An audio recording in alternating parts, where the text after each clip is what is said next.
আসসালামু আলাইকুম। Mental preparation কোর্সের আরও একটা সেশনে তোমাদের সবাইকে স্বাগতম। আজকের সেশনের আলোচনার বিষয়বস্তু হবে যে এক্সাম হল প্যানিক কিভাবে কমাবো। আহ, আলোচনার বিষয়বস্তুটা আমার মনে হয় না গুরুত্বপূর্ণ কতটা এটা আমাকে বলতে হবে, কারণ তুমি আমাদের প্রত্যেকের লাইফে যারা স্ক্রিনের পাশে আসো প্রত্যেকের লাইফে এমন অনেকটা এক্সাম হয়েছে যেই এক্সামে কেমনে কেমনে জানি একটা ম্যাথ ভুল গেল, তারপর হঠাৎ করে মনে হচ্ছে বুকটা ধুকধুক করতেছে, হ্যাঁ, মাথাটা ঘামতেছে বা খুব জোরে কানটা টা করে একটা তালি লাগে গেল, একটু সাউন্ড পাচ্ছি, কি করতেছি কি না করতেছি, একটা ম্যাথ কাটলাম তারপর একটা ম্যাথ কাটলাম, কি দাগাইলাম কেন দাগাইলাম, পুরো এক্সামটা শেষ। এই প্যানিকটা এক্সামের মাঝে হইতে পারে, মেজরিটি অফ দ্য টাইম এক্সামের লাস্ট আওয়ারে হওয়ার সম্ভাবনাটা অনেক বেশি, এবং অনেক সময় এমনও হয় এক্সাম হলে শুরুতে ঢুকেই এক্সাম হলের প্রথম কোশ্চেনগুলো দেখেই প্রথম এক দুইটা কোশ্চেনের দিকে অ্যাটেম্প করে যখন আমি পাই না, তখন এই প্যানিকটা আমার লাইফে চলে আসে। তো এক্সাম হল panic is a real situation. এখন প্যানিকের দুইটা টাইপ আছে। একটা হইলো যে বেসিক হিউম্যান প্যানিক, যে অ্যাজ এ হিউম্যান বিং তুমি অনেক সিচুয়েশনে প্যানিক করবাই, এটা খুব স্বাভাবিক, তুমি মানুষ, তুমি কোনো রোবট না। আরেকটা হলো অনেকে আছে প্যানিক ডিসঅর্ডার।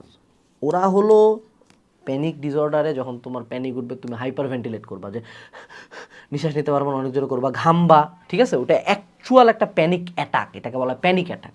এটা একটা medical condition, this is not a scope of আলাপ আলোচনা, এটা একটা medical condition and a psychologist অথবা একজন নিউরোলজিস্ট অথবা একজন সাইকিয়াট্রিস্ট এই ব্যাপারে তোমাকে হেল্প করবে, নট মি। সো যদি তোমার প্যানিক ডিসঅর্ডার থাকে, প্যানিক ডিসঅর্ডারের লক্ষণ অনলাইনে দেখবা, বা তোমার যদি মনে হয় যে তোমার প্যানিকটা খুব র্যাপিডলি হয়, ভিডিও অফ করবা ভাই, ডাক্তারের কাছে যাও। অবশ্যই মনে রাখবা যে কোনো যদি একটা আন্ডারলাইং রিজন থাকে, সেটা অবশ্যই আমার এই কাউন্সিলিংয়ে শেষ হবে না, আমার এই সেশনে এটা সলিউশন নাই। সো রোগ থাকলে রোগ পুষতে হবে না, রোগ আগে চিকিৎসা করে ঠিক করতে হবে। এখন আসি বেসিক হিউম্যান প্যানিক। আমাদের আলোচনাটা আজকের হলো বেসিক হিউম্যান প্যানিক নিয়ে, যে যখন পরীক্ষার হলে হঠাৎ করে মাথা কাজ করা অফ করে দেয়। প্রথম সেটা হলো ব্রেক মেথড। যখনই তুমি দেখবা যে তোমার হার্ট রেট বাড়া গেছে, তুমি একটা ব্লান্ডার ঘটাইছো, যে একের উত্তর 3-এ দাগাইছো, 4টা এমসিকিউ ভুল দাগাইছো, একটা ম্যাথের উত্তর মিলে নাই, সবাই দেখছো 10, তুমি দেখছো 5, তুমি লাস্টে দেখলা 10 মিনিট টাইম আছে, তোমার এখনো সৃজনশীল বাকি একটা। ওই মোমেন্টে প্রথম যেই কাজটা করতে হবে, এটা হলো তোমার খাতা, এটা হলো কলম।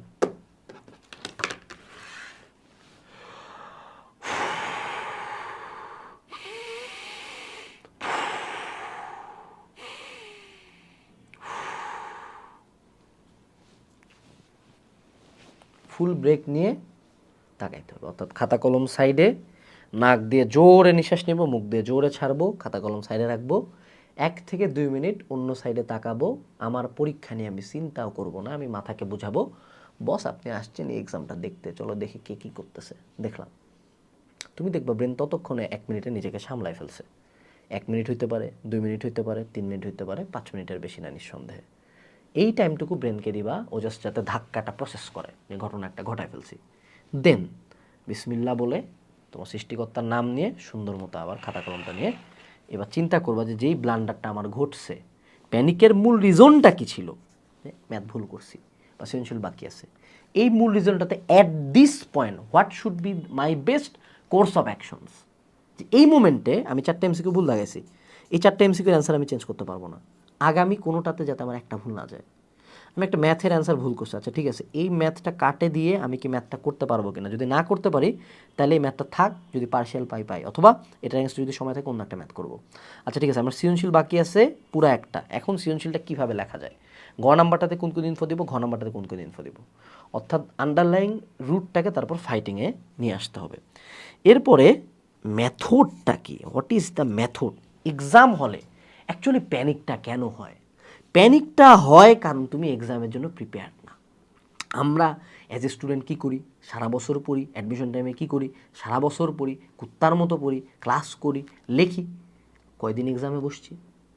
সবচেয়ে মজার সিচুয়েশন তখন হয় যখন আমরা একটা জিনিস রিয়েলাইজ করি যে আমার বাসায় বসে একটা ম্যাথ পারা, আর ঢাকা ভার্সিটির এক্সাম হলে কার্জন হলের সামনে 6,000 মানুষজন দাঁড়ায় আছে, গার্ডিয়ান সহ, সবাই পড়তেছে, সবাই গোটা বাংলাদেশের সব কর্নার থেকে আসছে, সেই জায়গায় একটা এক্সাম হলে ঢাকা ভার্সিটির আমার আশপাশে 600-700 মানুষজন এবং 3জন স্যার গার্ড দিচ্ছে, ওই মোমেন্টে একটা ম্যাথ পারার মধ্যে আসমান জমিন তফাত আছে।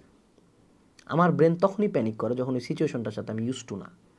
তো সবচেয়ে বেস্ট কোর্স অফ অ্যাকশন হচ্ছে এক্সাম হল প্যানিক অ্যাভয়েড করার জন্য, সেটা হলো প্রিপারেশন। যে তুমি যে কোনো এক্সামের আগে অবশ্যই আগে এক্সাম দিবা, অন্য একটা এক্সাম দিবা। কোচিংয়ে এক্সাম দাও, বড় কোচিংয়ে এক্সাম দাও, বাসায় বসে এক্সাম দাও, তোমার ক্ষমতা যত বড় পর্যন্ত যাওয়া যায়, যেই কোচিংয়ে সর্বাধিক স্টুডেন্ট ওই কোচিংয়ে যায় এক্সাম দিবা। এক্স্যাক্ট টাইম ধরে ঢাকা ভার্সিটিতে বা এইচএসসিতে বা এসএসসিতে যেই জায়গায় তুমি যেমনে লেখার প্ল্যান ছিল এক্স্যাক্টলি ওই প্ল্যানেই লিখবা। ওই প্ল্যানে লিখে লিখে যখন তোমার ব্রেন ইউজ টু হয়েছে, 7টা সৃজনশীল যখন প্রথম দিন তুমি লিখতে ধরবা 7টা সৃজনশীল ফিল আপ হবে না, বাট যখন তুমি 3-4টা এক্সামে 7টা সৃজনশীল লিখে আসো, তুই have already have the confidence. তুমি যখন উদ্ভাসের পরীক্ষায় সেন্ট্রালে টপ 10 করছো, ইউ হ্যাভ দ্য কনফিডেন্স যে আমি মেডিকেলও চান্স পাবো, কারণ উদ্ভাসের টপ 10 কেন চান্স পাবে না? তুমি কিউজি টেস্টের লিডার বোর্ডে কনস্ট্যান্টলি শুরু টেনে আসো, তোমার কেন চান্স হবে না? সো এক্সাম আগে থেকে দিয়ে মেন্টালি প্রিপারেশন নিতে হবে, যাতে ওই সিচুয়েশনে আমি ঠিক থাকতে পারি। আমাদের এই প্রিপারেশনটাতেই ঝামেলা। এরপরে হলো দোয়া। আমি একজন মুসলমান এবং আমার মা আমাকে একটা দোয়া শিখাইছিল, সেটা হলো ইয়া হাকিমু। এই আল্লাহর এই নামটা অনেক 100 বার না কতবার পড়তে বলছিল, রব্বি জিদনি ইলমা এবং আয়াতুল কুরসি। এই জিনিসগুলো যখন আমার প্যানিক অ্যাটাক উঠে তখন আমি পড়ি। তখন আমি যেই জায়গায় আমার ক্ষমতা শেষ সেই জায়গায় তার ক্ষমতা শুরু, তার কাছে মাথা নত করি। এখন আমি একজন মুসলমান, তুমি মুসলমান হইতে পারো, তুমি অন্য ধর্মাবলম্বী হইতে পারো, তোমাদেরও শ্লোক থাকতে পারে, তোমাদেরও কোনো দোয়া থাকতে পারে, সেটা পড়বা, সৃষ্টিকর্তার কাছে সাহায্য চাবা। এই বিলিফটা যদি রাখো যে উপরের একজন আছে তোমাকে হেল্প করার জন্য, তুমি দেখো তোমার প্যানিক অনেকাংশে কমে আসছে। এরপরে আসো, সেটা হলো রিয়েলাইজ ব্যাপারটা কি। দেখো, আমি এই সেশনের এবং অন্যান্য অনেক সেশনে একটা কথা অনেকবার বলছি, সেটা হলো তুমি যখন তোমার লাইফে যত বড় হবা তত দেখবা যেই এক্সাম তোমার লাইফে একটা সময় লাইফ অ্যান্ড ডেথ ছিল, যেই এসএসসিতে গোল্ডেনটা তোমার লাইফের সর্বাধিক চাহিদা ছিল, সেই পেপারটার কোনো দাম নাই, ওয়াক থু। যেই ভর্তি পরীক্ষা নিয়ে আনাস ভাই এত ভিডিও বানাইছে, যেই ভর্তি পরীক্ষার জন্য জীবনের মৃত্যুর আগের পর্যন্ত বসে, সেই ভার্সিটি অ্যাট সাম পয়েন্ট আমার লাইফে সবচেয়ে বড় রিগ্রেট হবে। সেই ভার্সিটি থেকে কোনো মতে পাশ করতে চাবো, সেই ভার্সিটির রেজাল্ট ওয়াক থু।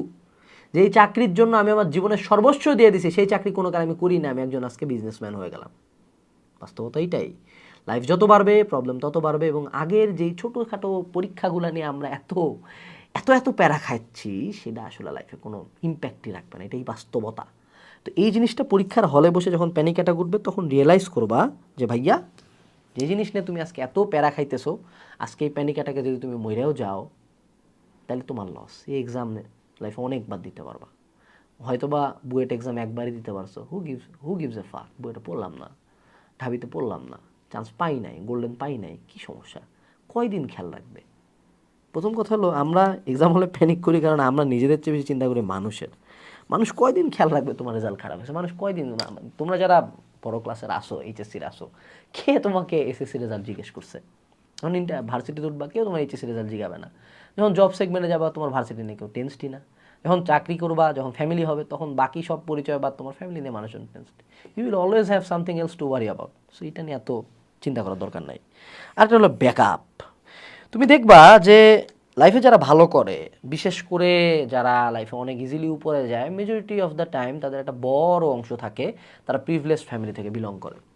বিজনেসম্যানের ছেলেপেলেরা এত ইজিলি বিজনেসম্যান কেন হইতে পারে? একটা রিক্সাওয়ালার ছেলে কেন এত ইজিলি বিজনেসম্যান হইতে পারে না? রিজনটা কোন জায়গায়? একে হলো টাকার অভাব, দুই হলো ব্যাকআপের অভাব। রিক্সাওয়ালার ছেলে 1 লাখ টাকা ইনভেস্ট করে একটা বিজনেস স্টার্ট করার আগে চিন্তা করে, এই 1 লাখ টাকা আমার পুরো ফ্যামিলির সারা জীবনের সেভিংস, আমি যদি এই টাকাটা হারাই ফেলি আমার পুরো ফ্যামিলি পথে বসবে, আমার বাপের হয়তো বা কোনো অপশন থাকবে না মরে যাওয়া ছাড়া। ও টাকাটা নিয়ে আগাইতে পারে না।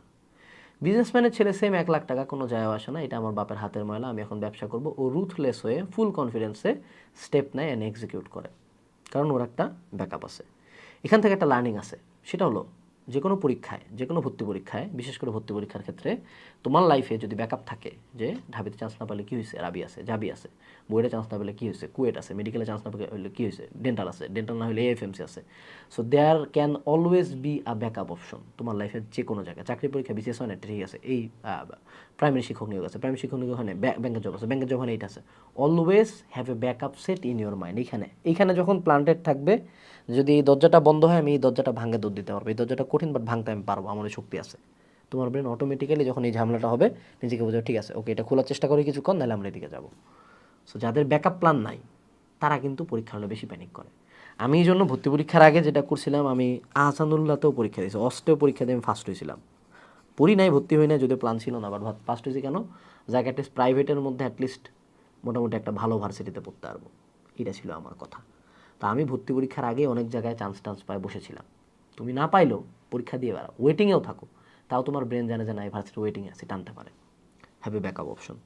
সবশেষে একটাই কথা, এক্সাম হলে প্যানিক হইলে ওই একটা এজ ওল্ড কথা চলে আসে, কাম ডাউন, কাম ডাউন ব্রাদার, কাম ডাউন। একটু ঠান্ডা হইতে হবে, মাথাটা ঠান্ডা রেখে কাজ করতে হবে। এটাকে বলা হয় হলো AQ, অ্যাডভার্সিটি কোশ্চেন্ট। একটা সাধারণ মানুষ আর একটা মিলিটারি যোদ্ধার মধ্যে ডিফারেন্স হলো, সাধারণ মানুষ যখন দেখবে গোলাগুলি হচ্ছে, সাধারণ মানুষ যখন দেখবে তার হাতে গুলি লাগছে, সে প্যানিক করে এমন কিছু একটা করবে যার কারণে সে মারা যাবে। একজন যোদ্ধা কী করবে, ওর সামনে ওর ফ্রেন্ড গুলি খেয়ে পড়ছে, ফ্রেন্ডকে এক সাইডে রাখে, নিজের হাতে একটা গুলি লাগছে, ওটা ব্যান্ডেজ করে সে বন্দুকটা নিয়ে গুলি করতে করতে সামনে আগাবে, কারণ ও এই অ্যাডভার্সিটি কোশ্চেনটা নিজের উপর বিল্ড আপ করছে। সো কঠিন সিচুয়েশনে, প্যানিক সিচুয়েশনে যখন সবাই প্যানিক করে, সেই প্যানিকের মধ্যে নিজের মাথাটা কিভাবে ঠান্ডা রাখতে হয় এটা নিজেকে ডেভেলপ করতে হবে। ডেভেলপ করার খুব সিম্পল উপায় হলো, প্রতিবারই যখনই আমার প্যানিক লাগবে আমি এটা ফেস করব, যে না যা হোক আমাকে নিজেকে ঠান্ডা রাখতে হবে, যেমনি হোক আমাকে নিজেকে ঠান্ডা রাখতে হবে। যদি এই প্র্যাকটিসটা আমি করতে থাকি, অ্যাট সাম পয়েন্ট এটা আমার একটা পার্ট হয়ে যাবে। এটুকুই ছিল আজকের ভিডিওতে। পরবর্তী সেশনে দেখা হচ্ছে। আসসালামু আলাইকুম, টাটা।